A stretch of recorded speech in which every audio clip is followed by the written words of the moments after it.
मनुष्य जन्म होची दुर्लभ जन्म 84 लक्ष जन्म परे मनुष्य जन्म दुर्लभ जन्म से जगन्नाथ दास सुंदर भाव में कलम करिसंती अनेक जन्म तप बले मानव जन्म महितले अनेक जन्मर तपस्या परे मनुष्य जन्म हुए। ये संसार रे जेते जीव जंतु अछंती समस्त देहरे चारोटी जिनिस अछि आहार निद्रा भय आउ मैथुन ये चारोटी जिनिस समस्त पाखरे अछि मनुष्य पाखरे मध्य अछि किंतु मनुष्य पाखरे गोटे स्वतंत्र जिनिस अछि कोन से न सेटा होछि दिव्य ज्ञान बुद्धि विवेक विचार शक्ति जाको हम कहछि जहाँ मनुष्य पाखरे थाए से बुद्धि से विवेक से दिव्य ज्ञान को व्यवहार करी मनुष्य सबुठारु श्रेष्ठ प्राणी बोली विवेचना मनुष्य देहे दिव्य ज्ञान देखी संतोष भगवान मनुष्य देहरे दिव्य ज्ञान अच्छी बोली भगवान खुशी हुआ कहीं ना जो दिव्य ज्ञान टिक भगवान हमको देते से दिव्य ज्ञान बल आम जदि संसार मंगल कले जगतर कल्याण कले ना निजर स्वार्थ निजर परिवार आमे किसी भी कर किंतु आमे भूली जाऊे आमको जी संसार को पठे आमको जी आलोक देखी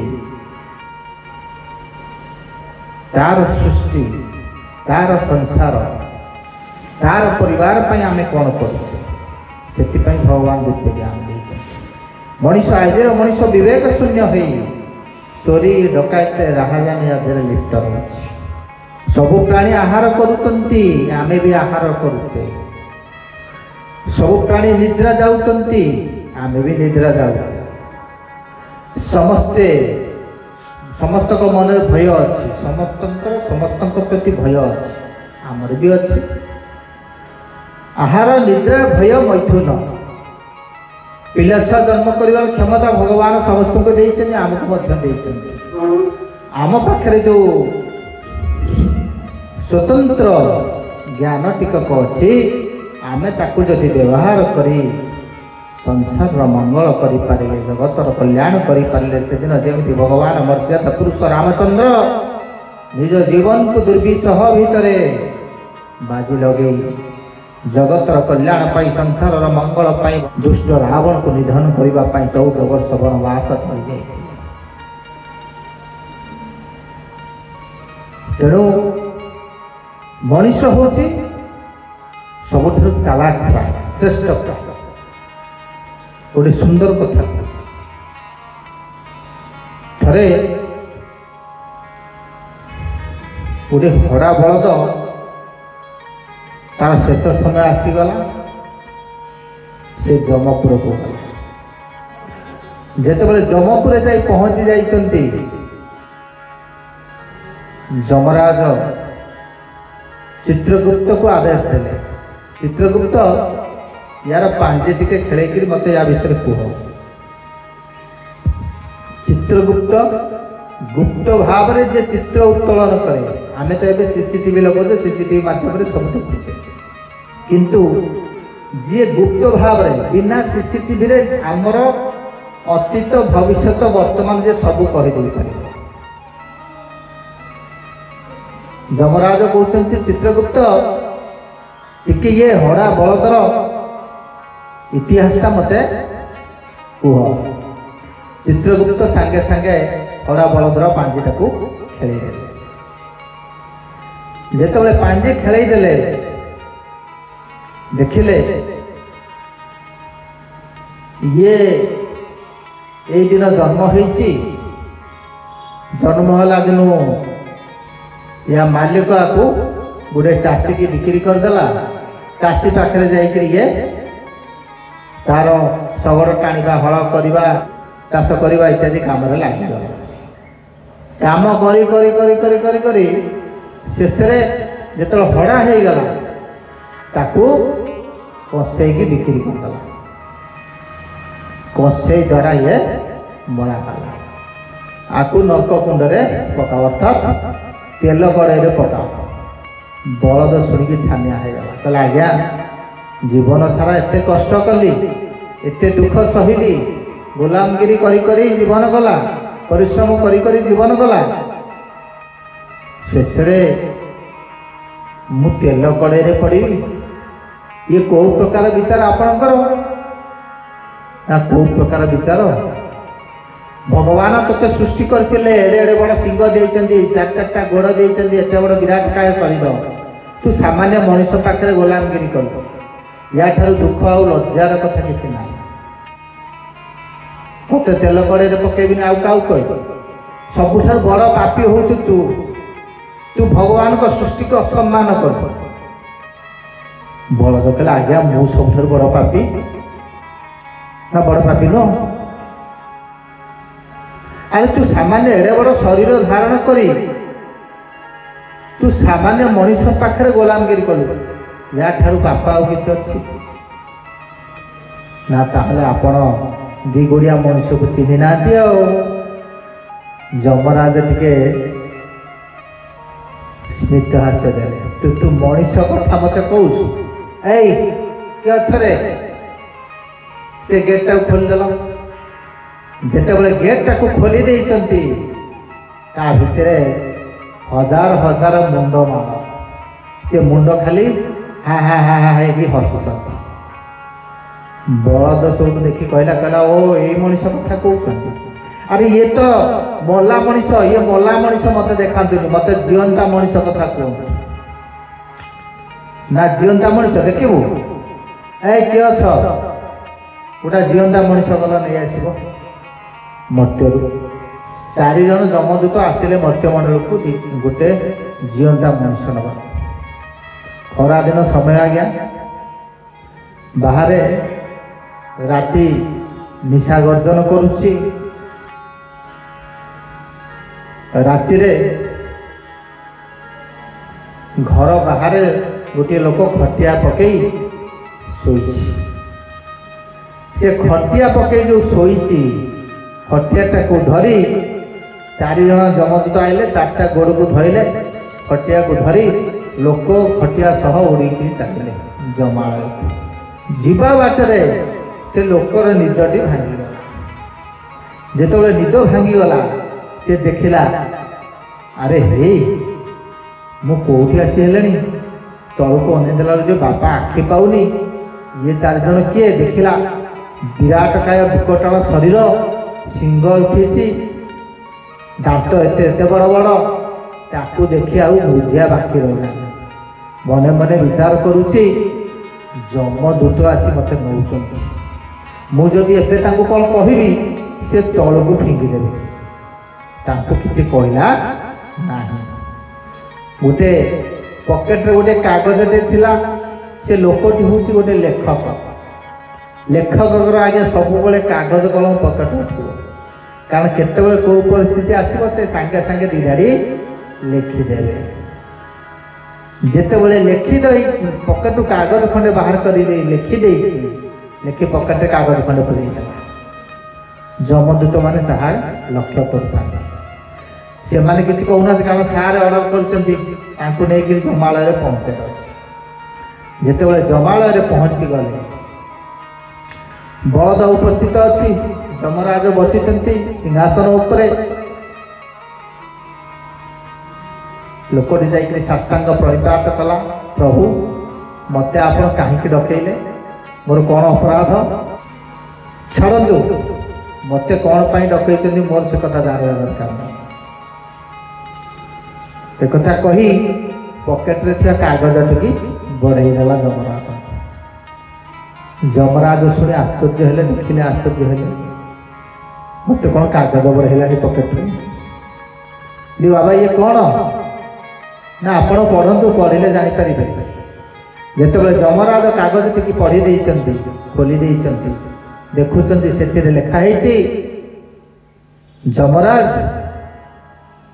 जानिबे ये लोक को मु पठेली गोटे दिन पछे हो आपको जमालयर दायित्व हस्तांतर करेंगे। इति नारायण वैकुंठपुर जिते चिठीटी पढ़ीदेले जमराज सांगे सांगे सिंहासन उपर ठिया पड़े। से जमदूत को अनौच अरे तुम क्या नहीं आइल ये कौन नारायण पाखु डायरेक्ट ऑर्डर धरिक आसी। जमराज ताकू मुंडियाटे मारी कहला आज्ञा आपण बसंतु सिंहासन। लोकटी सिंहासन रे बसी पड़े। जेतबले सिंहासन रे बसी पड़िला तापर सब जार सब आयुष परम आयु पूरी जाऊता से सब आसुता जनक पर जड़े जनक पर जड़े अरे ये कौन कर ना ये आगे 10टा मर्डर कर 4टा रेप कर 3टा राजधानी कर। अच्छा ताको वैकुंठपुर को पठाओ। अरे ये कौन कर ना ये आज्ञा चोरी करा धरा पड़ी माड़ खाइला जेल जाइला जेल गला पर आसिक सुइसाइड कर वैकुंठपुर को पठा। अरे ये कौन कर ना ये 2टा आश्रम कर गोटे अनाथ आश्रम गोटे वृद्धाश्रम आउ गोटे गोशाला कर प्रत्येक दिन 200 लोक को 500 लोक को खाया दौला ना को नरकपुर को पठा। 70-80 भाग लोक को पठेदेला कौटी ना वैकुंठपुर को आउ 20-30 भाग लोक को पठेला नरकपुर को। वैकुंठपुर जो लोक बोझे जाऊँगी से भगवान विष्णु देखुं कहते आज बोधे जमराजा मुंड काम कर कौन एत लोक पठेले वैकुंठपुर को कौन सबूक पुण्यवान लोक आज पहुँच जाऊँ। भगवान विष्णु मने मने विचार करते मुझे जाई जमराजा को भेटा पड़ो। जमराज सेपटे अतिष्ठ हो पड़े एभली निष्पत्ति देखी मने मने विचार करुचंती प्रभु एमती लोक को पठे जे कि वैकुंठपुर को सब पापी मान को पठे दौची। ठीक अच्छे प्रभु तो पठे मोर कौन असुविधा अच्छे। उभय एक चिंता कर मन मन विचार कर मत भगवान विष्णु को भेटिया पड़ो। भगवान विष्णु सेपटे चिंता करुँच जमराज को न भेटी तेरे परिस्थिति असंभाल हम वैकुंठपुर कौन एत लोक को से पठे एक भावी वैकुंठपुर विष्णु आसुंच एपटे जमालय जम बाहरी बाटर जाकि भेटा जाकि पहुँची गले जमराज कहते प्रभु प्रणाम ना हाँ प्रणाम जाओ तुम बाटे भगवान विष्णु को जाओ तुम बाटे भेट हो गल मु तमरी पाखक जाऊँ। जमराज कहते मुझे आपण पाखक जाऊली ना मो पाख जाऊल कहीं। अच्छा तुम मुंड कौन आज काम करूनी तुम कौन जहाँ ना पठे दीच वैकुंठपुर को वैकुंठपुर आ जगह नहीं ना प्रभु मुझे से कथा पचार को आपको आसी ना मत पचार। अरे डिपार्टमेंट तुमर तुम मत कौन से कथा पचार तुम्हें क्या वैकुंठपुर को पठेब क्या नरकपुर को पठेब से कथा तुम दायित्व ना तुम सब पठाऊच ना मो दायित्व मु पठाऊँ आप दायित्व रखी ना माने ना आप मत दायित्व देना ना तुमको दायित्व दिखाई आ क्या दिखाई ना आसतु आप जहाँ पठे ना मु पठे चल देखा उभय जमराज और भगवान विष्णु आसुच्च साथी आसी पहुँची जाइछन्ति कोठी ना जमालय। जेतेबेले लोकटी बसी सिंहासन उपर जो भगवान विष्णु को देखीदेला उठी पड़ी साष्टांग प्रणिपात करुच्ची प्रभु को प्रभु आपण आसीगले मोर कि सौभाग्य मु पाप करुच्ची कि पुण्य करुच्ची से कथा मु जानी किंतु आपणकर सानिध्य पाईगली प्रभु आठार बड़ कथा मो पाई आउ किछि नाही। जय जगन्नाथ जय जगन्नाथ जय जगन्नाथ। भगवान कहते अरे बाबू तमें किए से ଯମରାଜ ମୁହଁକୁ ଚାହିଁଛନ୍ତି। ଯମରାଜ କହୁଛନ୍ତି କ'ଣ ଆପଣ ପଠେଇଛନ୍ତି? ଆପଣ ଜାଣିନାହାନ୍ତି ଆଉ ସେ କିଏ? ଭଗବାନ କହୁଛନ୍ତି ଆରେ ମୁଁ ତମକୁ ପଠେଇଛି। ଲୋକଟି ମୁହଁକୁ ଚାହିଁଛି ପ୍ରଭୁଙ୍କର। ଆରେ କହୁନ କାହିଁକି ମୁଁ ପଠେଇଛି କି ତମକୁ? ହଁ ଆପଣ ପଠେଇଛନ୍ତି। ମୁଁ ପଠେଇଛି, ମତେ ତମେ ଦେଖା ହେଇଥିଲ।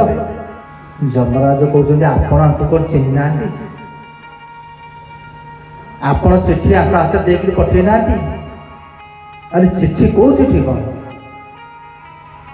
ଲୋକକୁ ପଚାରେ ଚିଠି କ'ଣ? ଚିଠି କୋଉଠୁ ହେଲା? ନା ଚିଠି ପୁରା ଆପଣ ଦେଇଛନ୍ତି? ନା ମୁଁ ଦେଇଛି ଚିଠି?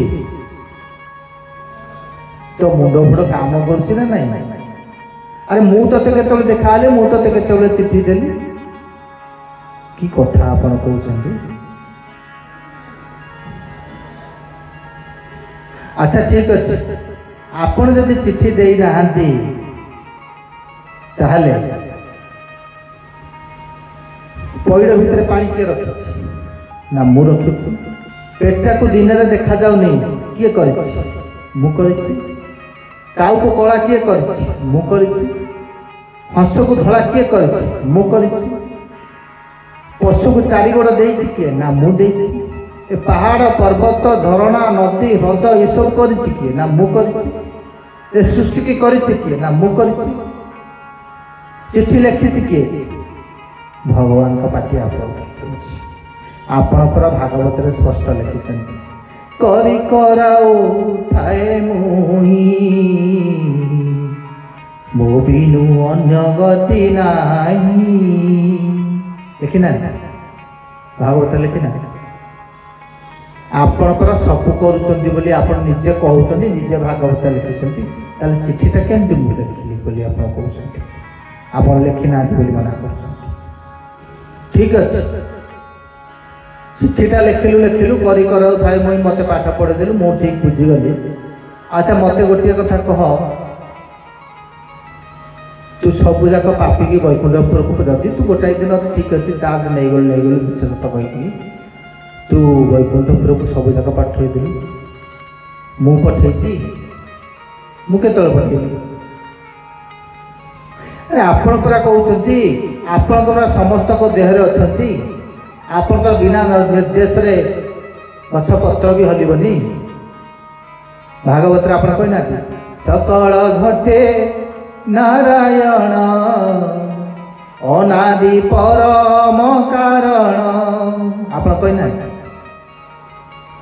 ଯଦି ସମସ୍ତଙ୍କ ଘଟରେ ଆପଣ ଅଛନ୍ତି, ଆପଣଙ୍କର ନିର୍ଦ୍ଦେଶରେ ସବୁ କିଛି ଚାଲିଛି, ତେବେ ମୁଁ ପଠେଇଲି ବୋଲି ଆପଣ କେମିତି କହୁଛନ୍ତି? ଭଗବାନ ବିଷ୍ଣୁ କହୁଛନ୍ତି ତତେ ଆଉ ପାରି ହବନି। ଯମରାଜ ଜାଣିଗଲେ, ବଳଦ ସେପଟେ ଠିଆ ହେଇକି ହସୁଛି। ସାଙ୍ଗେ ସାଙ୍ଗେ ଯମରାଜ ବଳଦକୁ ହାତ ଯୋଡ଼ିଦେଲେ, କହିଲେ ତୁ ଯାହା କହିଲୁ ସେୟା ରେ। ଏ ସମସ୍ତଙ୍କୁ ପାରିଲି, ଏ ଦି ଗୋଡ଼ିଆ ମଣିଷକୁ କେହି ପାରିବେ ନା, କାରଣ ଏ ଦି ଗୋଡ଼ିଆ ମଣିଷ ଭିତରେ ଈଶ୍ୱର ଅଛନ୍ତି, ଭଗବାନ ଅଛନ୍ତି।